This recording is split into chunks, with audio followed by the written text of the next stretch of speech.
할렐루야. 네. 나를 자녀라 하시네. 아멘. 아멘. 목사님이 무슨 설교를 한다 할지라도 결국 이 이야기잖아요. 근데 그걸 강압하지 않고 우리 밴드에서 스스로 이렇게 간증하게 된 걸 너무나 기쁘게 생각합니다. 아멘. 이 세상에 전도하는 방법이 두 가지가 있는데, 하나는 하나님이 직접 하는 겁니다. 너 예수 믿어. 이제 어느 때 그런 일이 일어나냐면은, 이슬람 공동체 내에 하나님이 그 백성이 거기 안에 있으면 방법이 없잖아요. 그러면 꿈에 나타나서 강제로 너 하나님 믿어야 돼. 그런 간증이 많더라고요. 그런데 이제 그런 게 아닌 상황에서는 어떻게 합니까? 우리가 또 나가서 전도를 해야 됩니다. 그러니까 어떤 분이 하나님을 믿게 되는 것은 우리의 사랑으로, 또 돌봐줌으로, 관심으로 그렇게 해야 할 이유가 있는 겁니다. 오늘 처음 나오신 분이 있는데, 루아 친구죠? 친구입니까? 언니입니까? 네. 이름이 어떻게 된다 그랬죠? 신윤정. 신윤경자네. 당신은 사랑받기 위해 태어난 사람. 당신의 삶 속에서 그 사랑받고 있지요. 당신은 사랑받기 위해 태어난 사람. 당신의 삶 속에서 그 사랑받고 있지요. 자, 그 다음에 하겠습니다. 왜 나올 때는 안 해줬어요? 이런 분들도 계실 겁니다. 또 해드리겠습니다. 신청만 하십시오. 자, 오늘 말씀 제목은 뭡니까? 사이트에서 인사이트로. 사이트는 시력이고 인사이트는 통찰력입니다. 그래서 우리가 좋은 시력을, 그리고 판단을 잘하는 시력을 가지는 걸 원하실까? 아니면 그 시력을 통해서 더 깊은 통찰력을 가지는 걸 하나님이 원하실까 하는 이제 그 질문이거든요.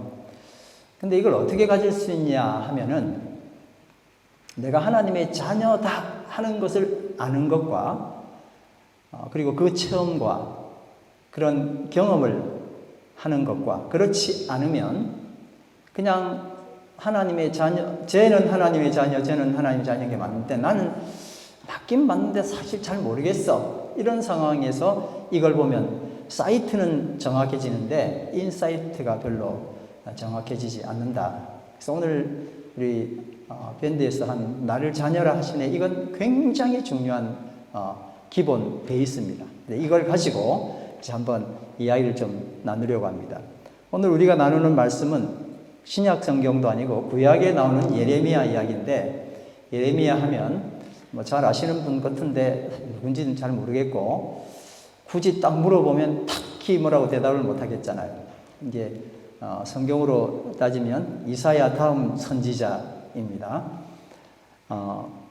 예레미야 1장 2절 3절에 보니까 이 예레미야의 선지자를 할 수밖에 없는 상황, 배경을 설명을 했습니다. 다 같이 한번 읽어보겠습니다. 아몬의 아들 유다왕 요시야가 다스린 지 30년에 여호와의 말씀이 예레미야에게 임하였고, 요시야의 아들 유다왕 요야김 시대부터 요시야의 아들 유다왕 시드기야의 11년 말까지, 곧 5월에 예루살렘에 사로잡히기까지 임하니라. 그런가 봐. 사실 뭔 말인지 잘 모르겠어. 사실 굉장히 막막한 이야기겠죠.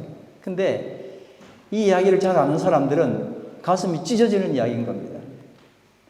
어느 날 어떤 목사님이, 한국에 있는 어떤 목사님이 느닷없이 하나님 너 목사해, 목사 전에 그렇게 했는데, 그때가 언제냐? 이제 대한민국이 망하는 때예요. 일본에 집팔 폈느니라. 딱 그런 이야기예요. 그때 부흥하고 이때 불렀었으면 얼마나 좋아요. 근데 그게 아니고 다 망해가는 그 상황에서 어떤 사람 불러가지고 너 지금부터 목사해. 북한, 남한, 일본 돌아다니면서 전도해. 그렇게 이야기하는 것 비슷한 이야기입니다.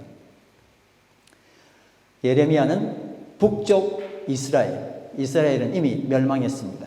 그리고 남쪽 유다도 이제 잠시 후면, 남북으로 나누어졌는데 잠시 후면은 바벨론에 집어삼키기 직전이었던 그 시대 때에 하나님은 나를 선지자로 불렀어 라는 이야기를 하는 겁니다. 도약의 시기, 희망이 있죠. 혹은 최절정의 시기, 그때 불렀으면 얼마나 좋겠습니까? 근데 망해가는 시기에 부름받은 선지자가 예레미야였습니다. 그런데 여러분, 모세는 80세에 부르셔서 아이고 내 나이에 뭐 이랬는데 똑같이 예레미야는 18살에 부르셨습니다. 이 나이에 어떻게 해요? 라는 참 비슷비슷한 상황이죠. 한 사람은 나이가 너무 많아서, 한 사람은 너무 어려서 주님의 부름을 받았습니다. 그러니 나이는 별로 문제가 되지 않더라는 거예요. 세상 경험이 별로 문제가 되지 않더라 하는 겁니다. 망해가는 나라 앞에 예레미야가 서 있습니다.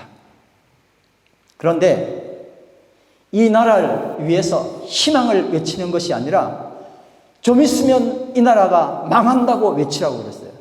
아니 도대체가 좀 잘하면 안 망할 수도 있어요. 이래야 되는데 망한다. 70년 내내 고생할 거다. 그런 이야기를 왜 하냐고요. 근데 그걸 외치라고 이야기하는 거예요.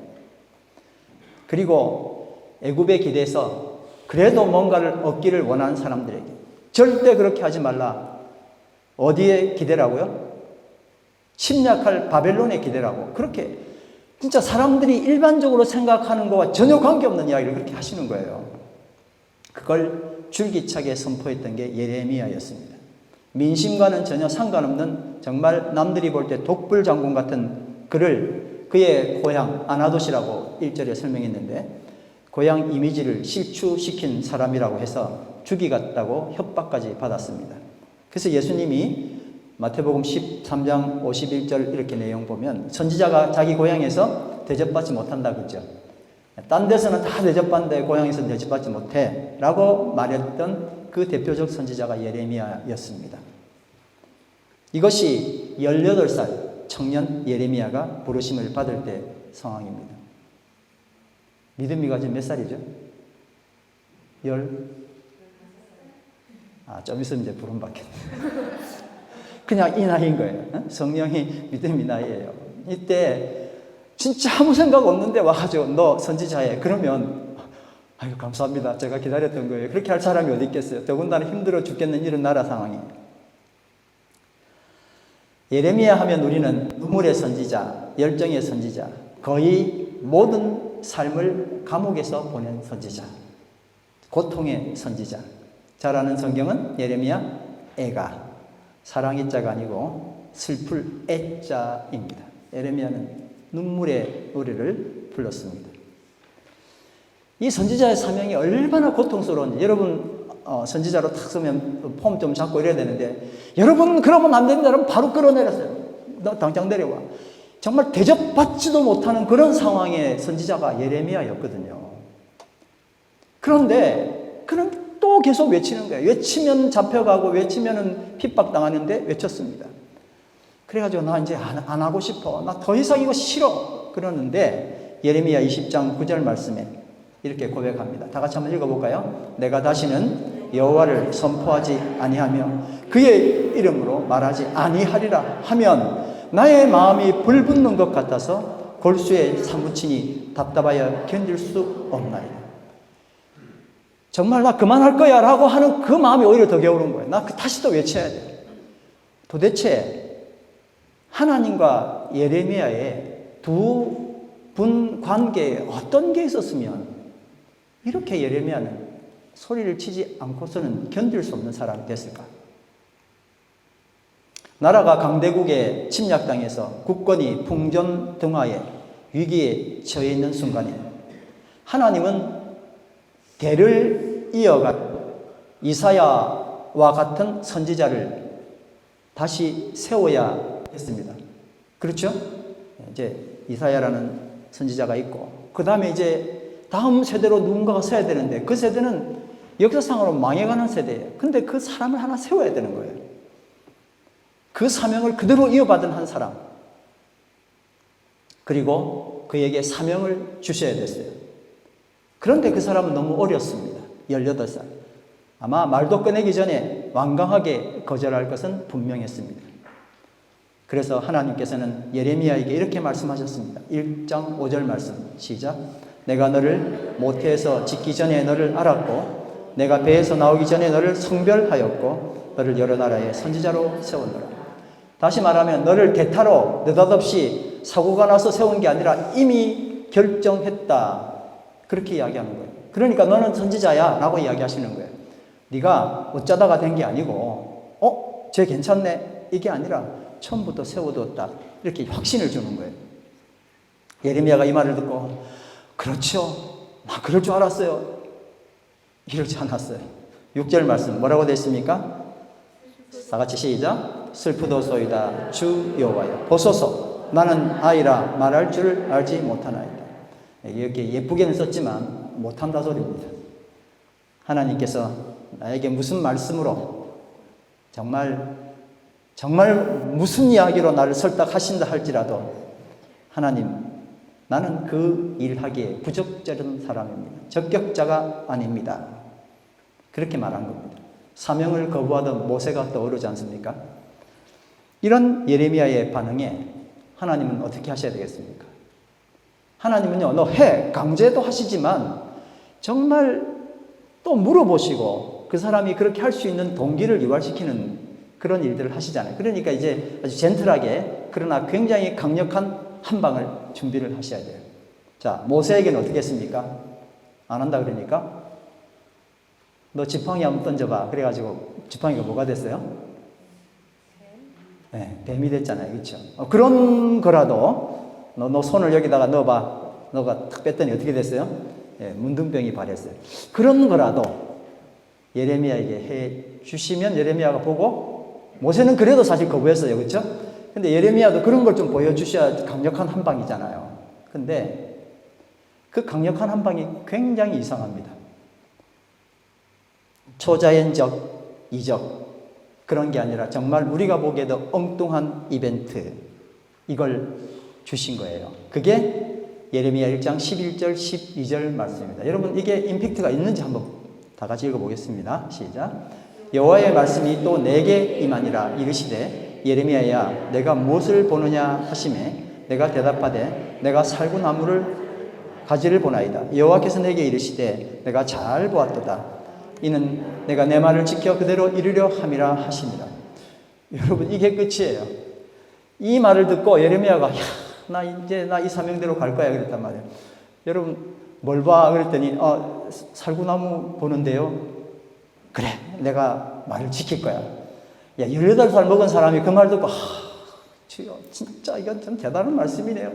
이러고 갈 사람이 정말 있겠어요? 그래서 이제 사람들은 예레미야는 뭐 그렇게 했지만 이 예레미야서를 읽는 사람들은 생각을 좀 해봐야 되잖아요. 이게 도대체 무슨 임팩트가 강하길래 이런 일이 있을까 하고 이제 조사를 해보는 거예요. 이 살구나무라는 게 한국에는 이 성경을 번역할 때는 이제 아몬드라는 나무가 없었기 때문에 그와 가장 비슷한 거로 살구나무를 택한 겁니다. 봄에 피는 거죠. 그래서 이파리가 핍니까? 꽃이 먼저 핍니까? 봄에 피는 것들은 꽃이 먼저 피잖아요. 기다렸다가 잎이 툭 나오는 게 아니고 꽃이 먼저 탁 나오니까 사람들이 와 멋있다 이렇게 이제 하는 거예요. 겨우 내내 죽은 것 같았던 나무가 이렇게 살아나는 거잖아요.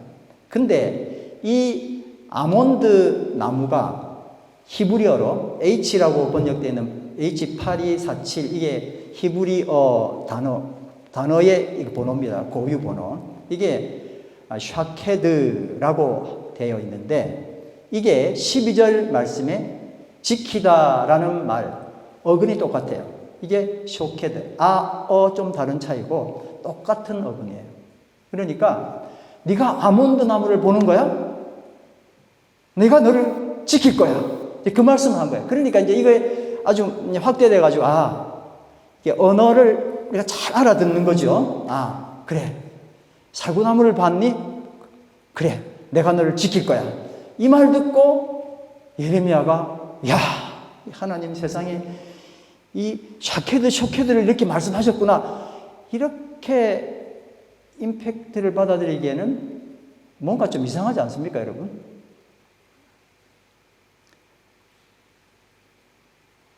자, 11절, 12절 말씀에서 혹시 우리가 이 아몬드 나무에 매여서 보지 못한 게 혹시 있지 않을까? 다시 한번 좀 살펴봐야 할 것 같습니다. 다 같이 다시 읽어보겠습니다. 시작. 여호와의 말씀이 또 내게 임하니라. 이르시되 예레미야야 내가 무엇을 보느냐 하시매 내가 대답하되 내가 살구나무 가지를 보나이다. 여호와께서 내게 이르시되 내가 잘 보았도다. 이는 내가 내 말을 지켜 그대로 이루려 함이라 하십니다. 문장을 그냥 읽으면 뭐 성경 말씀이 늘 그러니 그냥 쭉 지나갈 수도 있는데 사실 앞뒤가 좀 안 맞아요. 왜 그러냐면 우리는 늘 말하면 정답을 말하는 습관이 있기 때문에 그래요. 뭘 보니 그럼 뭐라고 해야 돼요? 내가 지금 살구나무 보고 있습니다. 그래, 살구나무 잘 봤어. 이렇게 말을 해야 되는데 지금 초점이 살구나무가 아니더라는 거예요. 그렇기 때문에 좀 이게 내용이 헷갈리는 거예요. 솔직히 말하면 여호와 하나님께서는 뭘 보니라고 물어보시고 제가 살구나무를 봤는데 그래 살구나무를 봤지 라는 살구나무 자체를 아몬드죠. 그 말 자체를 여호와 하나님 하시지도 않아요. 만약에 이 성경을 이렇게 풀면은 괜찮습니다. 여호와께서 말씀이 또 내게 임하니라. 여호와께서 아몬드 나무 가지를 보는 예레미야에게 예레미야야 내가 무엇을 보느냐 하시매 내가 대답하되 내가 아몬드 나무 가지를 보고 있습니다. 여호와께서 내게 이르시되 내가 아몬드 나무 가지를 잘 알아보았구나. 이는 아몬드 나무가 지켜준다는 뜻이 있으니 내가 아몬드 나무를 지켜준 것처럼 내가 내 말도 그렇게 지켜주리라. 이렇게 이야기하면 좋잖아요. 그죠? 정말 이 말이냐는 거예요. 그러니까 너무 잘 풀어놓으니까 오히려 임팩트가 더 약해져요. 아몬드 나무 잘 지켜주겠다고? 그런 뜻인데 내가 너를 지킬 거야. 이게 뭐 그렇게 강하게 오냐 이거예요. 자, 다시 한 번 더 이 말씀을 보니까 유업을 이어받아야 된다 그랬잖아요. 그죠? 누구 다음에?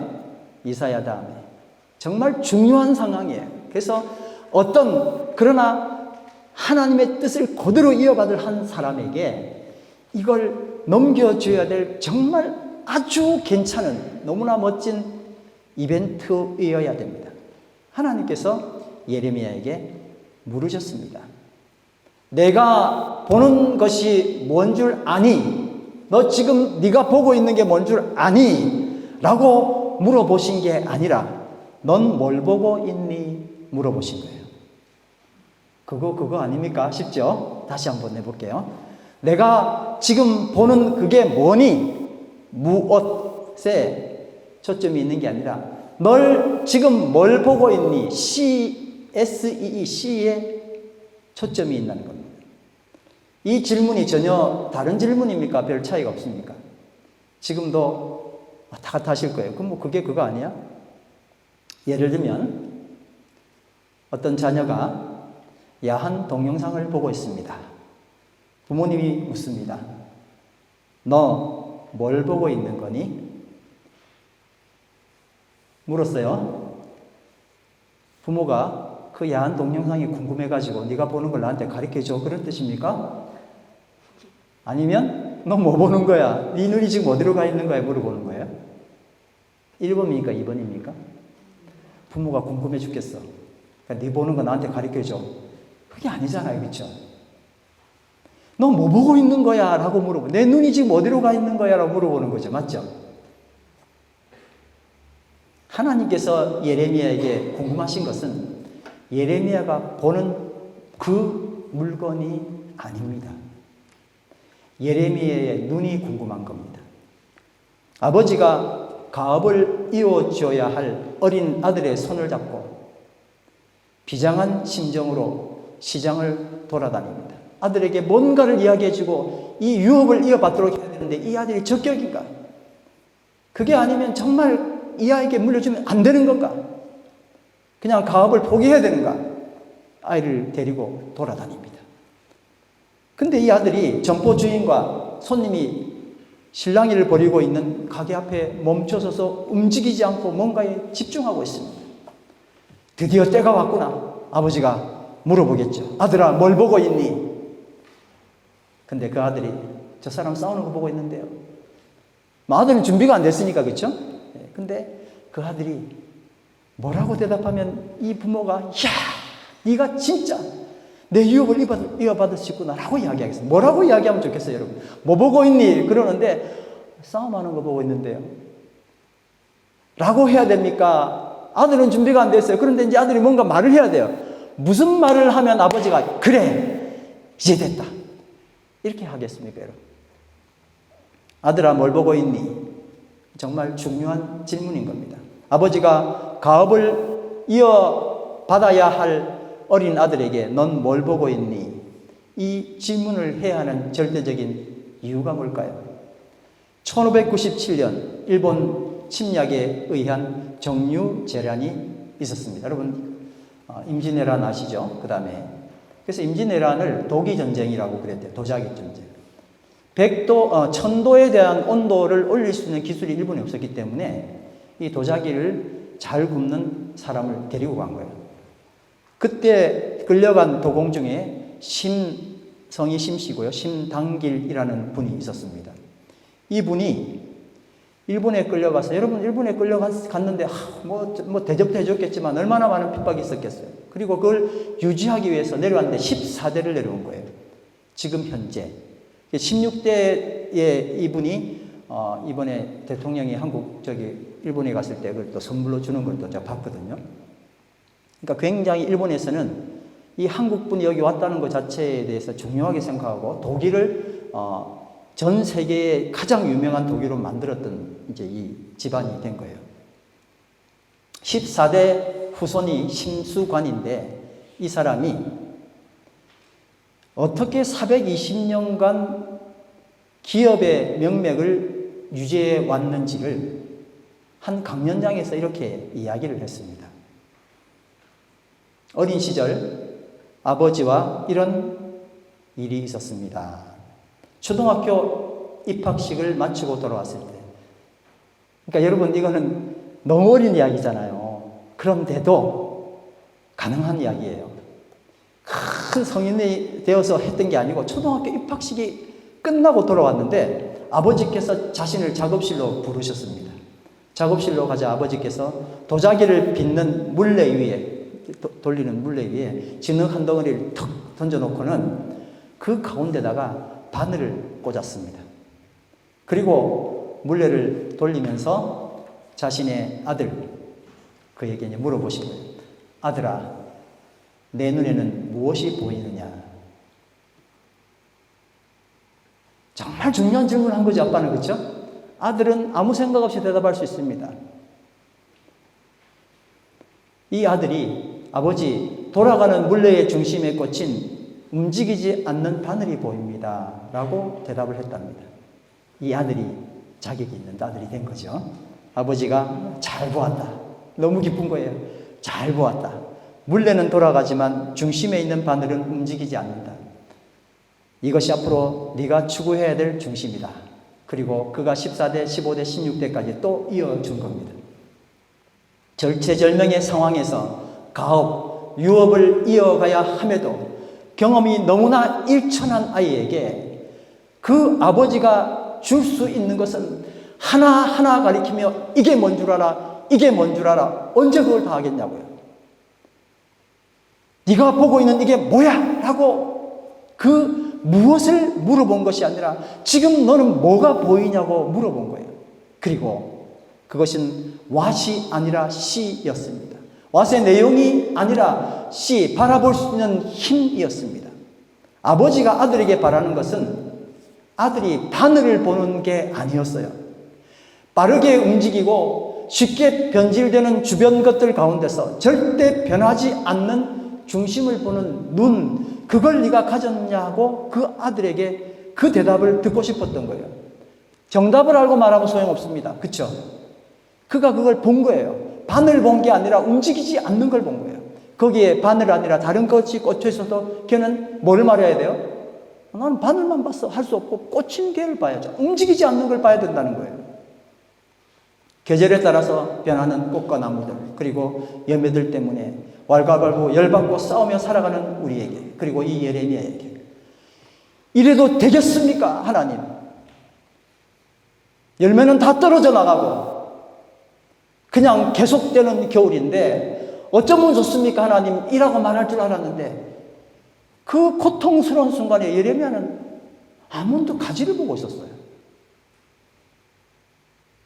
그 깊은 의미는 우리가 알지 못하지만 예레미야가 본 것은 그렇게 돌아가고 있는 고통스러운 형편을 본 게 아니라 아몬드 가지를 보고 있었던 거예요. 아버지 하나님께서 원하시는 것은 무엇입니까? 한번 따라합니다. 날 자녀라 하시네. 그 나는 자녀예요. 그러니까 아버지가 나에게 원하는 게 있을 거 아닙니까? 날 자녀를 하시고 난 다음에 나는 마음대로 살 거예요. 그냥 냅두세요. 뭐 그럴 수도 있어요. 그렇죠? 근데 아버지가 원하는 게 있을 거 아니에요. 그럼 그걸 물어봐야죠. 아버지 뭘 원하세요? 하나하나 가르쳐가며 이거다 저거다 이게 아니라 네가 이 가업을 이를 삶이 됐으면 좋겠어. 이어갔으면 좋겠어 하는 그 마음으로 아버지가 나에게 물어보시는 거예요. 그렇죠? 하나님 아버지께서 나에게 원하는 게 뭡니까? 빠르게 움직이고 쉽게 변하고 변질되는 가운데서도 절대 변치 않는 것을 보는 눈, 아버지가 본 것, 그것을 아들이 보는 거예요. 할렐루야. 그러니 우리의 초점은 내 앞에서 펄렁거리고 있는 그것이 무엇인지를 맞추고 판단해내는 능력을 배양하는 게 아닙니다. 저건 저런 거야, 저건 저런 거야 라고 말할 수 있는, 남들보다 잘 보는 그 눈을 하나님이 바라보고 이야기하라는 것, 그런 능력이 많다고 내가 자랑할 게 아니라 하나님 아버지가 정말 보기를 원하는 그 눈을 우리가 가지는 겁니다. 자, 그래서 이 말씀 다시 보겠습니다. 여호와의 말씀이 또 내게 임하니라. 이르시되, 다 같이, 예레미야야 내가 무엇을 보느냐 하시매 내가 대답하되 내가 살구나무 가지를 보나이다. 여호와께서 내게 이르시되 내가 잘 보았도다. 이는 내가 내 말을 지켜 그대로 이루려 함이라 하시니라. 아멘. 여호와 하나님께서 18살 청년 예레미야에게 물으셨습니다. 이것이 무엇이냐? 라고 물어보신 것이 아니라 내가 지금 뭘 보느냐? 라고 물어보신 거예요. 절박한 심정입니다. 내가 지금 뭘 보니? 라고 물어보는 거예요. 부모가 물어본다는 건 그거 아니겠어요? 내가 아이인 것을 보니? 내가 처한 상황을 보는 거니? 나도 다 안다. 이 힘들어가는 세상을 바라보는 네 눈이 있다는 걸 안다. 너의 형편이 얼마나 어려운 줄 안다. 여러분, 아나도시라는 곳은요, 밀려간 제사장들이 있는 거예요. 거기서도 지금 팽당하는 상황 아닙니까? 너의 약점, 너의 주변 상황을 보는 그걸 능력이라 착각하지 말아라. 초라하기 그지없다. 난 그걸 원치 않아. 내가 가업을 이어줄 아들에게 뭐 보이? 세상이 따로 돌아가면 되겠습니까? 저놈 내한테 왜 저럽니까? 라고 말하는 게 아니라 그 가운데서 뭔가를 보라는 거예요. 아버지가 봤던 그걸 보고 싶은 거예요. 아들이 그 말을 했으면 정말 좋겠는 거예요. 그걸 보고 내가 그걸 보나이다 라고 말했을 때 아버지가 기뻐하는 거예요. 잘 보았도다 라고 아버지가 말씀하시는 거예요. 예레미야의 답을 들으시고 하나님께서 내가 잘 보았도다 이렇게 칭찬하셨습니다. 여러분, 하나님께서 나에게 물으시는 거예요. 오늘도 물으시는 거예요. 네가 뭘 보냐? 그럼 자꾸 정답을 이야기하려고 제가 오늘 뭘 봤는데요? 라고 말하지 말고 하나님이 원하시는 답을 대답해 드리길 간절히 바랍니다. 내가 뭘 보니? 그랬는데 그 대답을 하셨는데 하나님이 잘 보았다. 아멘. 그렇게 정말 하나님이 원하시는 그 답을 하시길 간절히 바랍니다.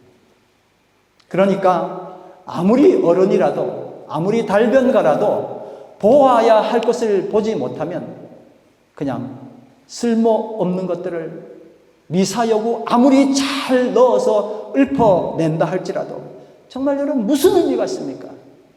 그게 무슨 의미가 있냐고요. 하나님이 슬퍼하는 것밖에 없습니다. 예레미야가 모든 나라를 위한 하나님의 선지자로 세움받았을 때에 예레미야에게 필요했던 것은 뭘까요? 하나님께서 의도하신 것을 보는 눈을 가졌느냐, 가지지 못했느냐 하는 것입니다. 그래서 하나님께서 예레미야에게 내가 무엇을 보냐 하고 물으셨고, 그 질문에 예레미야가 대답했습니다. 하나님이 원하신 걸 본 거예요. 여호와께서 내게 이르시되 내가 잘 보았도다. 여러분, 심수관이라고 하는 그분이 아버지로부터 들었던 내가 잘 보았다 했던 그 말이 그의 평생을 이고 갔을 거예요.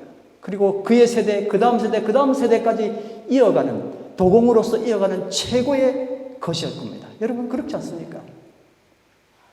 그게 아주 강력한 임팩트가 되어서 그 다음 세대, 자기 자신뿐만 아니라 그 다음 세대로 이어갈 수 있는 힘이 되었던 거예요. 그 임팩트는 엄청 강했던 거예요.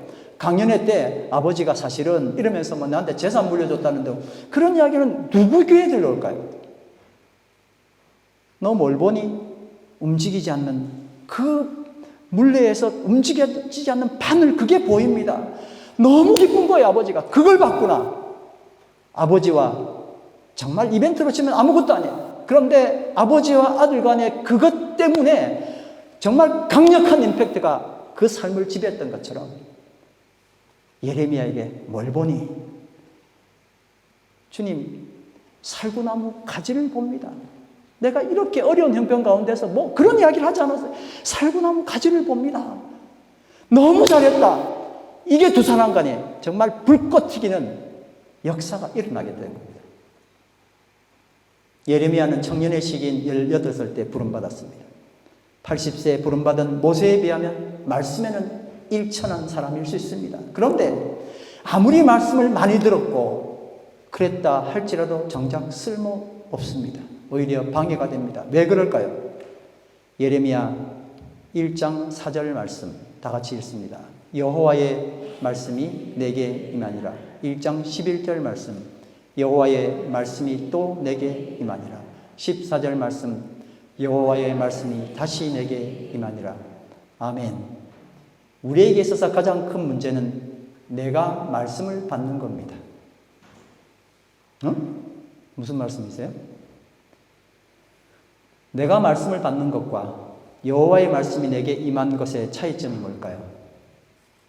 분명하죠? 내가 말씀 받는 것은 주어가 누굽니까? 나. 목적어는 말씀입니다. 그러나 여호와의 말씀이 내게 임한 것은 주어가 말씀이고 내가 목적어입니다.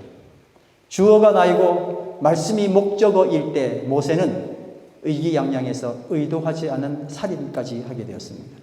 그러나 주어가 하나님 말씀으로 목적어는 나로 바뀔 때에 인류를 구원한 역할을 수행하는 놀라운 일을 모세는 했습니다. 그러니 나이가 중요한 것도 아니고 하나님의 말씀을 많이 듣는 것도 중요한 게 아니었습니다.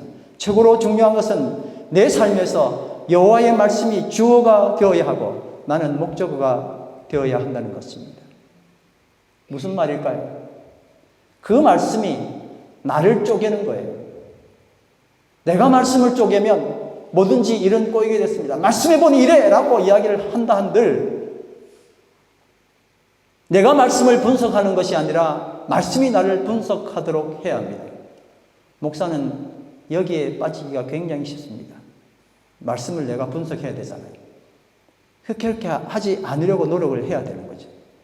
예레미야는 비록 어렸지만 말씀이 그를 지배했기에 더 이상 그래서 어린 사람이 아니었습니다.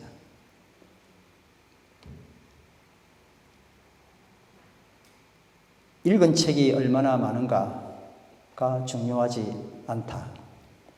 정작 중요한 것은 읽기 전에 나와 읽은 후에 나의 변화의 크기다. 동의하시죠? 난 책을 많이 읽었어. 10,000권이나 돼.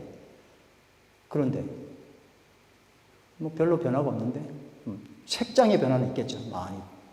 나는 책을 많이 읽는 사람이야. 우리는 요즘 설교 홍수 속에 삽니다. 틀면 정말 괜찮은 설교들 얼마나 많이 나오는지 모릅니다. 설교를 많이 들었냐가, 얼마나 많이 들었냐가 중요한 것이 아니라 그 설교를 듣기 전과 들은 후에 나의 변화의 크기가 더 중요합니다.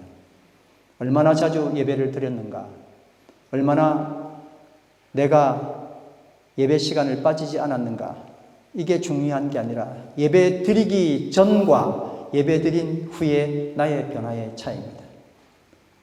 오늘도 나는 절대 변하지 않을 거야, 이렇게 결심하고 성전문에 들어서서 나를 바꿀 꿈도 꾸지 마라, 나를 쪼갤 꿈도 꾸지 마라, 설교 시간 내내 목사랑 싸우는 분이 있습니다. 손 들어보시죠. 그런데 비록 목사 말씀은 신통치 않아도 이 예배와 말씀을 통해서 나의 삶의 변화를 주십시오, 나를 쪼개 주십시오, 이렇게 간절히 기도하며 자신과 싸워 이기는 분이 있습니다. 주님께서 나에게 물으십니다.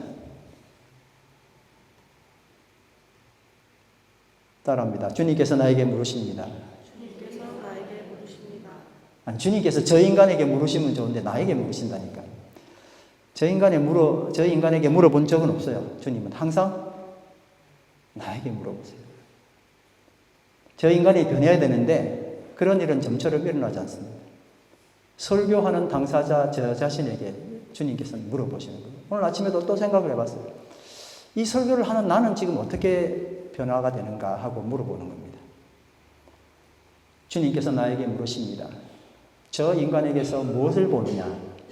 저 변화무쌍한 인간에게서 무엇이 보이느냐? 그때 나는 하나님이 원하시는 답을 하나님께 올려드리면 좋겠습니다. 사랑하는 아들에게 유업을 이어주시기 위해 던지시는 이 질문, 나를 아들이라 하시고 유업을 이어주시기 위해서 나에게 주님 정말 급박하신 마음으로 너 지금 뭘 보니? 라고 물어보셨단 말이에요.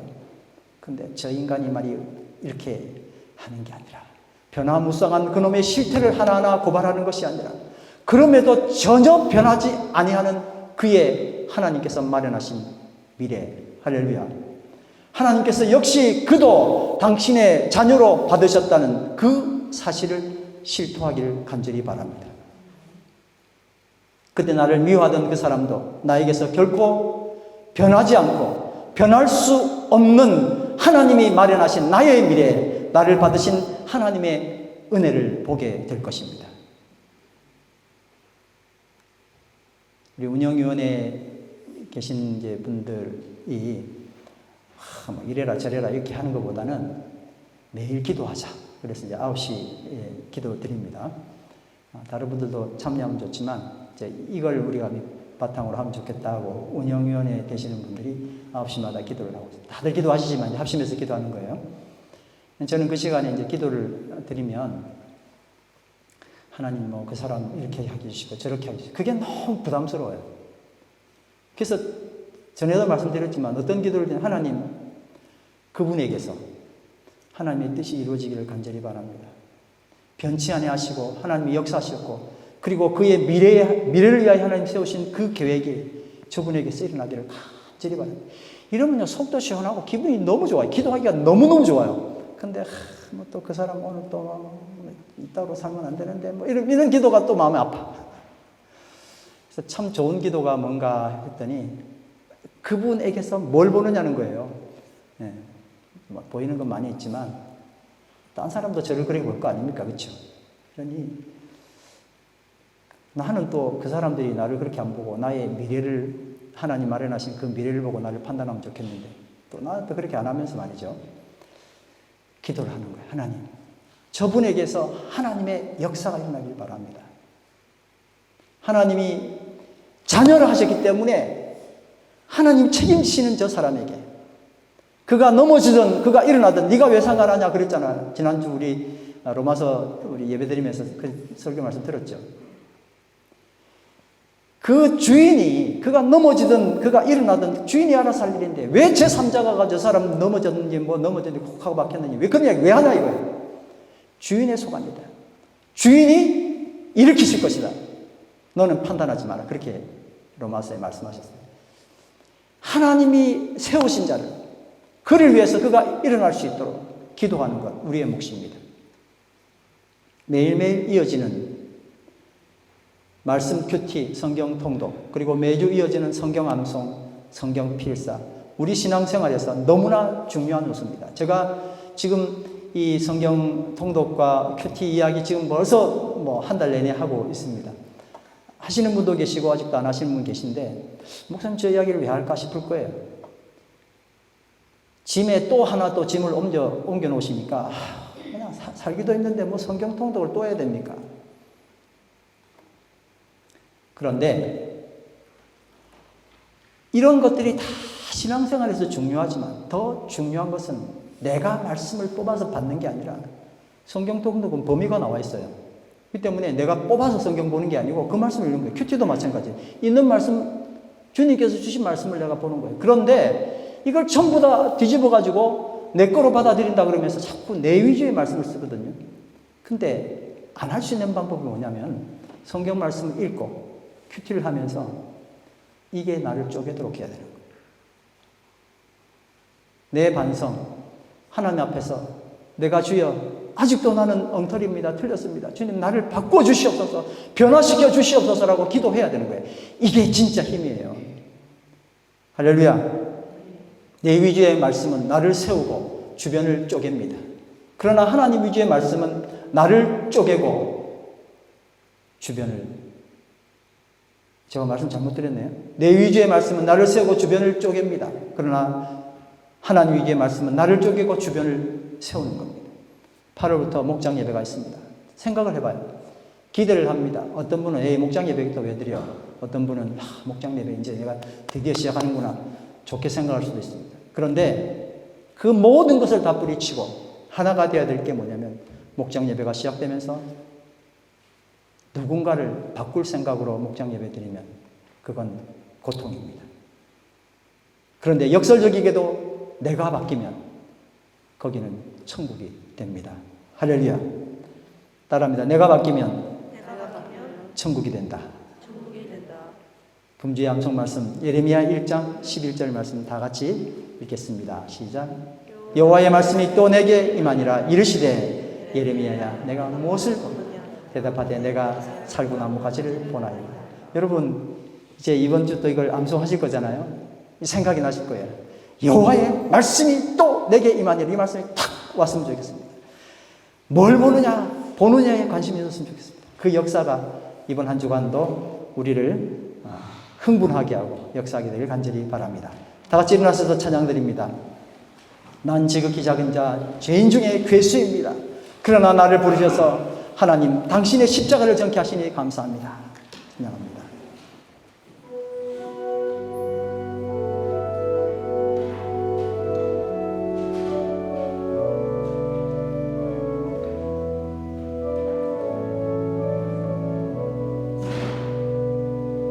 난 지극히 작은 자, 죄인 중에 괴수, 무익한 날 부르셔서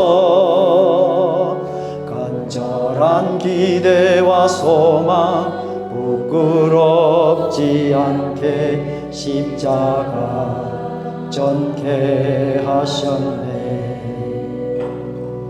어디든지 가리라 주 위에 서라면 나는 전하리 그 십자가. 내 몸에 밴 십자가 그 보혈의 향기 온 세상 채울 때까지. 아멘. 살아도 주를 위해 죽어도 주를 위해 삼아 주구나 난 주의 것. 십자가의 능력 십자가의 소망 내 안에 주만 사시는 것. 난 지극히 작은 자 죄인 중에 괴수 무익한 날 부르셔서 간절한 기대와 소망 부끄럽지 않게 십자가 전케 내 사랑 나의 십자가 내 사랑 나의 십자가. 이 시간에 우리가 기도할 때에 하나님, 그동안 내가 보았던 그 사이트의 능력이 아니라 이제 인사이트, 통찰할 수 있는, 하나님이 그에게서 무엇을 원하신지를 볼 수 있는 눈을 허락해 주시길 바랍니다. 오늘 설교 이전에 내 삶이 변하기를 원합니다. 하나님, 나를 바꿔주시고 변화시켜 주시옵소서. 우리 함께 합심하여서 기도드리겠습니다. 사랑의 아버지 하나님, 은혜를 감사합니다. 우리가 하나님께서 부르신 그 부름의 상을 쫓아서 이 자리에 나왔습니다. 그러나 저희들은 여전히 변하는 것을 싫어하고, 하나님 왜 나에게 이런 힘든 일을 시키십니까? 그렇게 늘 불만했던 삶을 살았었습니다. 나를 아들이라 부르셨음에도 불구하고 아들의 삶을 살기보다는 종의 삶을 살기를 원했었습니다. 하나님, 우리를 불쌍히 여겨 주시옵소서. 너무나 작고 정말 죄인 중에 괴수이고 무익한 나를 불러주셔서 그것을 보는 것이 아니라 예수 그리스도의 십자가를 전케할 수 있는 능력 주신 것을 감사드립니다. 하나님, 오늘 우리에게 임해 주셔서 이제 우리의 삶이 어제보다 더 나은 삶, 하나님께서 원하시는 내 삶을 하나님 앞에 온전히 드릴 수 있는 은혜가 있도록 도와주시옵소서. 내 지친 삶, 내가 고통스러웠던 모든 것들을 바라보는 것이 아니라 그리스도께서 나에게 허락하신 그 놀랍고 놀라운 하나님의 사랑을 전할 수 있는 은혜가 있도록 저희를 축복하여 주시옵소서. 살아도 주를 위해, 죽어도 주를 위해, 사나 죽으나 난 주의 것.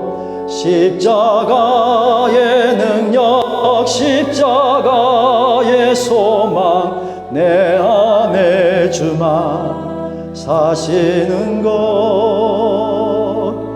난 지극히 작은 자, 죄인 중에 괴수, 무익한 나 부르셔서 간절한 기대와 소망 부끄럽지 않게 십자가 전케 하셨네. 내 사랑 나의 십자가, 내 사랑 나의 십자가. 보는 것만, 익숙한 것만 보는 것이 아니라 주님께서 원하는 걸 볼 수 있기를 간절히 바랍니다. 쓸데없고 생명도 되지 않고 그저 남을 죽일 수밖에 없는 것을 보는 것이 아니라 살리는 것을 보게 도와주십시오. 유업을 이어갈 수 있는 하나님의 자녀로서 하나님이 정말 간절하게 원하시는 바로 그것을 볼 수 있기를 간절히 바랍니다. 아들이면 볼 수 있습니다. 이미 나를 허락하셔서 무익한 나를 무익이 아니라 유익한 종 되게 하셨사오니 하나님, 변화를 싫어하는 삶이 아니라 이제 나를 변화시켜 주셔서 이것을 볼 수 있도록 인도해 주시기를 간절히 소원합니다. 하나님, 오늘 우리에게 임하셔서 우리를 고쳐 주시옵소서. 십자가의 전달자 되게 축복하여 주시옵소서. 예수님 이름으로 기도드립니다. 아멘.